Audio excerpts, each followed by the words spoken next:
Okay, this tool has just arrived from the JCNA, and if you watch my previous video, part number 142, you will know I sing their praises, and I do that for very good reason. They rent you these tools and all it costs you is the postage in both directions.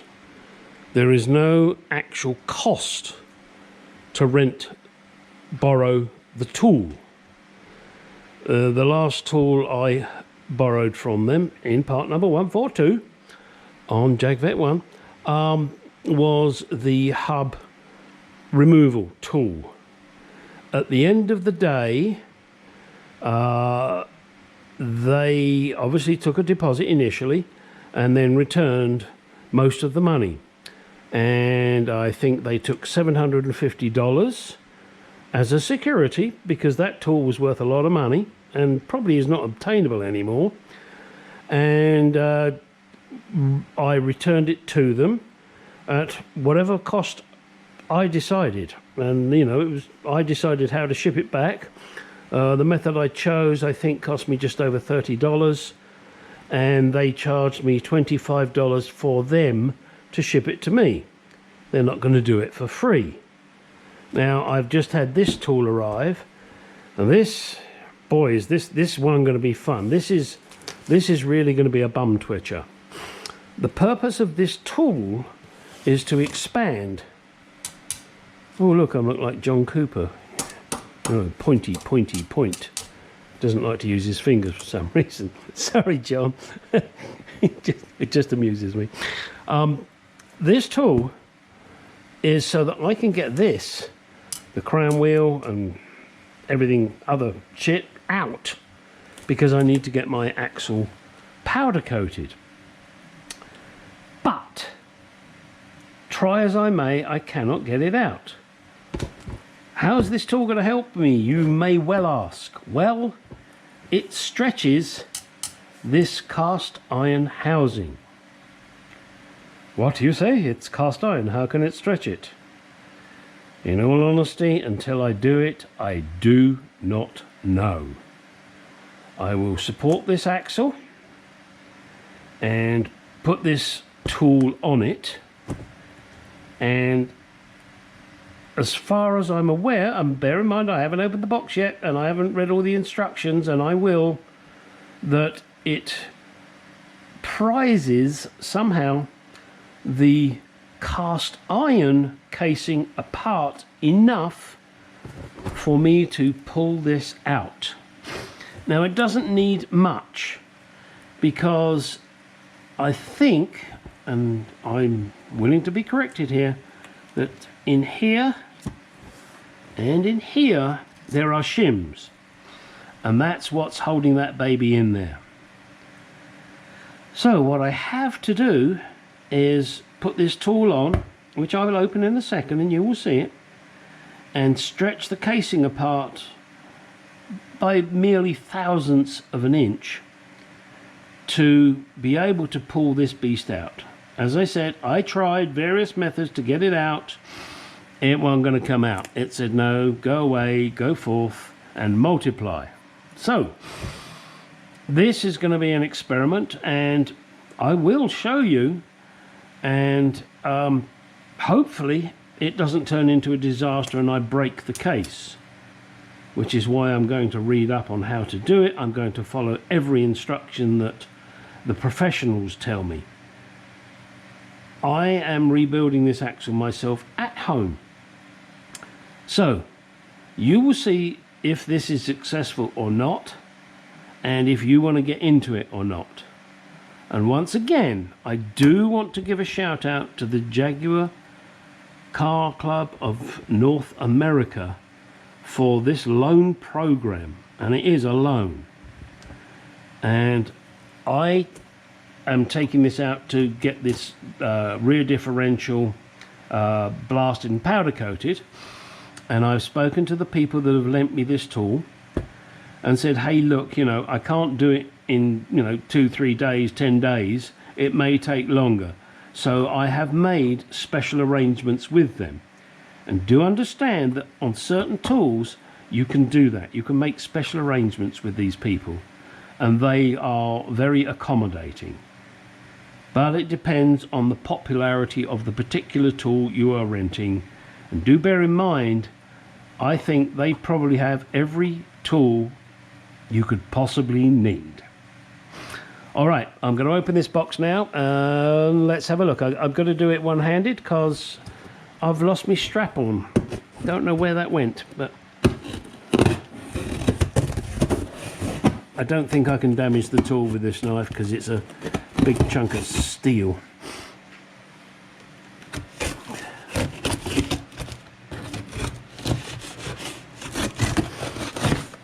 And just a little kind of on a side note, whatever box they send it to you in, hang on to it, because it's easier than when you're sending it back.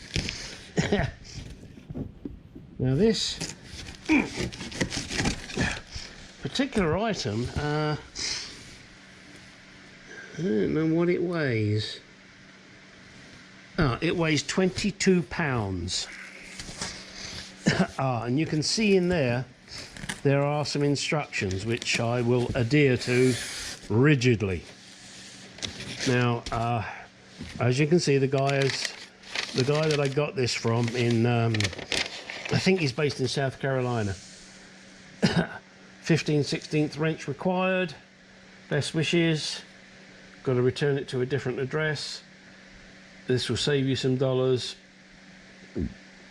Okay, great. All right, Coventry Foundation. There you go. Oh, all right, there goes a piece of paper. Wow. Look at this beast. Now, do note there is a bit of, I don't know, something's gone on there and there too. It looks like you have to, sorry, this is new to me, guys, so, oh, fuck, that's heavy. He ain't heavy, here's my brother. Hang on a second. Let me get this box out of the way. Yeah, you know. This is live, folks.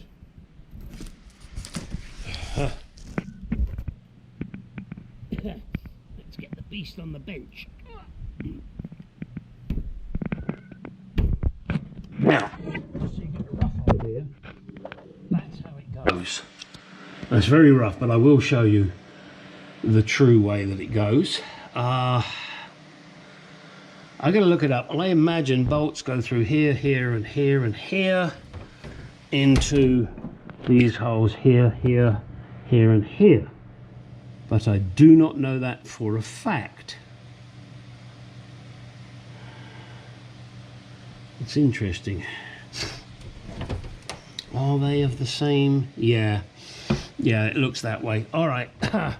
So what I'm going to try and do with bolts that go in these holes, once I've cleaned these holes out, I'm going to go grab myself some grade 8 bolts and some sleeves that go around the grade 8 bolts that fit snugly here, rather than just yeah,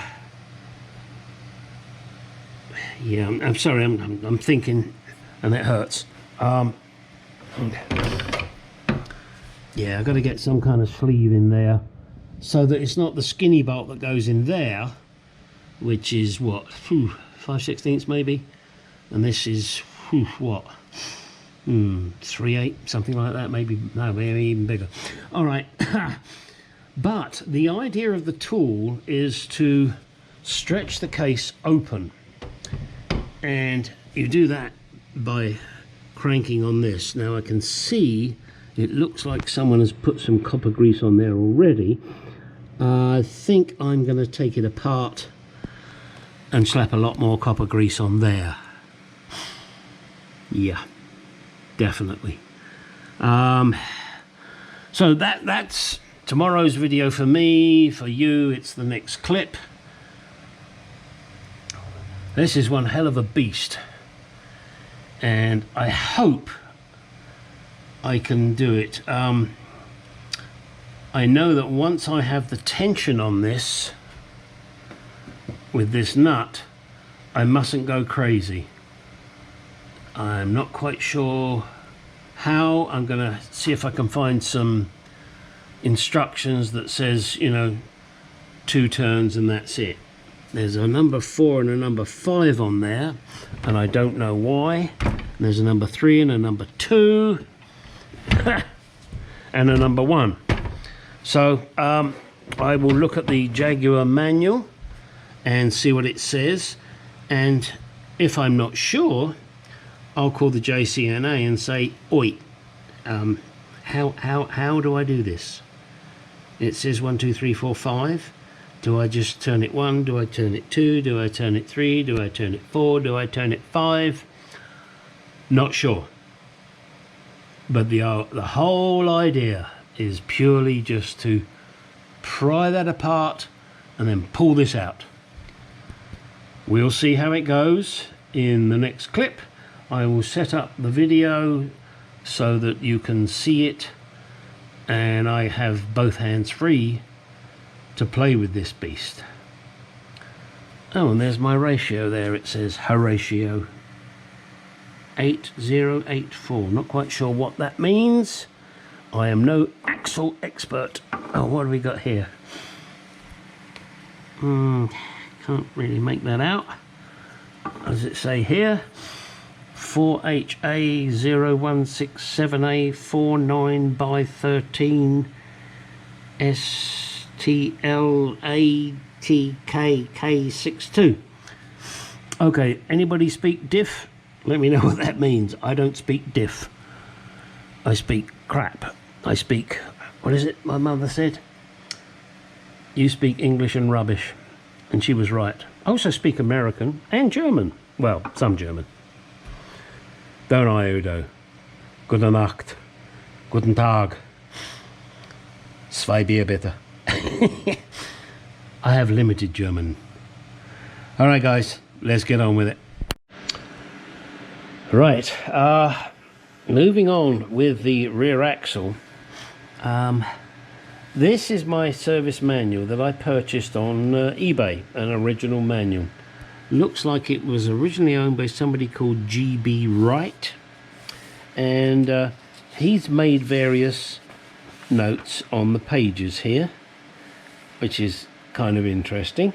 We're interested in the rear axle, which is H213, but something else I did note, let me see, and this is something I will follow up on in a second. I'm going to get to it, guys. Bear with, bear with. Look, the guy has written his car number, his engine number, gas car, I'm not sure what this is about, ST152, key numbers, square end, FP664, FP699 round end. Now that was for his vehicle, not for mine. I'm curious to know if this engine still exists and if this car number still exists. Not quite sure how I can find that out. However, moving on, this is that's the paperwork. I purchased this manual for $65 back in 2008. My God, tells you I've been working on this car for a long time. And here is the tool that you see. That's the picture of it. That's the real thing. Now I'm going to get some spacers which will fit in these holes. I mean, I've got 2, but I'm going to have to get more. And I also have a bolt, sorry about that, which is the correct thread for here. So I know I need that thread, this size of spacer, and I'll go down to my local hardware store and do it so that I get the best possible chance of squeezing this case apart. Now, dismantling the assembly. I'm not going to read it to you verbatim. But let's basically say, oh, damn it, Dave, you swine, you made me say basically. The biggest key that I can see with this is once you've got this puppy in position and you've cranked it by hand, is not to turn it very far at all. In fact, it says no more than half a turn. And that would be, hang on, sorry, that is would be by these numbers on this. Now at the moment this is locked up solid. I don't know what somebody did to it, but I'm going to have to free it up and make sure it functions properly. I may even squirt some kind of lubricant down here so that this moves. Yeah, it's locked solid, and I don't think that's right, so I'm going to have to crack these nuts. I may even take them off and just grease it up in there, you know, put a little bit of copper grease in on these surfaces so that it moves. Yeah, whoever used this last oh, it does actually move. All right, I'll give it that, it moves, but I'm going to make sure that it moves better. Yes, better. And yeah, get a proper wrench on that and loosen it up. Although, as I said before, it does look as if there's copper grease in there, so maybe that's not so much of a problem. But I must admit, I guess people didn't do it right. They didn't put spacers in, wherever that spacer went. There it is. They didn't put these in. They couldn't be bothered, so they just put a bolt in there, which wasn't correct. I will do this. I will make these spacers, and then I'll include it with the tool when I send it back, because I have no use for it. But maybe the next guy might actually appreciate that there are some spacers and bolts in there. And in a conversation with the gentleman that sent me this tool, it's not a tool that is rented out every day. It's, you know, once a year if you're lucky. But I'm sure, or I hope, that whoever receives it after me will appreciate the little extra effort I've put in by putting the spacers in and the bolts. They will be grade 8 bolts, which I will get from my local hardware store.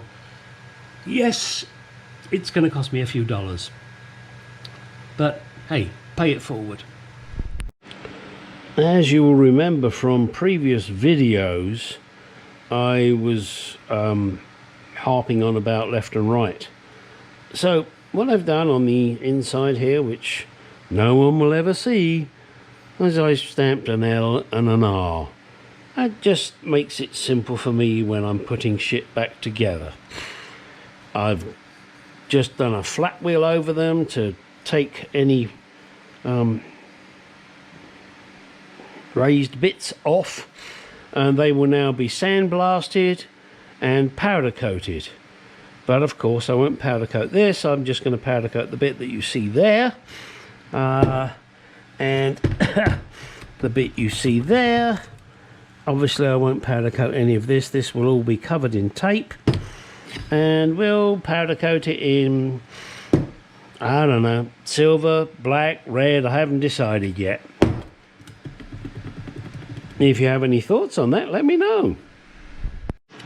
Okay, before we move on to doing the more interesting axle problem, I just want to throw this in there.